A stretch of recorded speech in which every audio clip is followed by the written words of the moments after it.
কোৱা ফকতীয়া আইডিয়া দিয়া মানুহ মই নহয় কিন্তু সিহঁতে মোক সহজ সৰল পায় প্ৰত্যেকবাৰে এনেকে ফচাই ৰং চাই এই মনে মনে থাকক হে ন বেয়া লাগে নহয় মোকতো বাদেই দিয়ক মোৰ বংশতে এনেকুৱা ফকতীয়া আইডিয়া দিয়া মানুহ নাই যদি আপুনি বিশ্বাস নকৰে মোৰ বংশাৱলী আপোনাৰ ওচৰত কালিলৈ ছাবমিট কৰিম আপোনাক মই মনে মনে থাকিবলৈ কৈছো নে নাই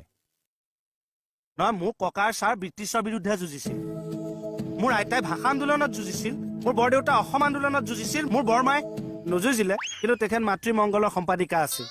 মোৰ বাইদেউ খুদ স্কুল ইউনিয়ন বডিৰ চাফাই সম্পাদিকা আছিল মণি আজিও তেখেতে মহিলা সমিতিৰ নামত জীৱনে দি দিছে আৰু ময়ো পুলিচ হৈ সমাজ সেৱা কৰি আছো তাৰপিছত কি এই ৰ'বহে আপোনাক বেলেগ এটা কথা কবলৈহে মাতি আনিছো মই কওক হোৱাটছ দ্য মেটাৰ মোক ঘৰ এটা লাগে ঘৰ কিয় লাগে আৰে মানুহক ঘৰ কিয় লাগে জানো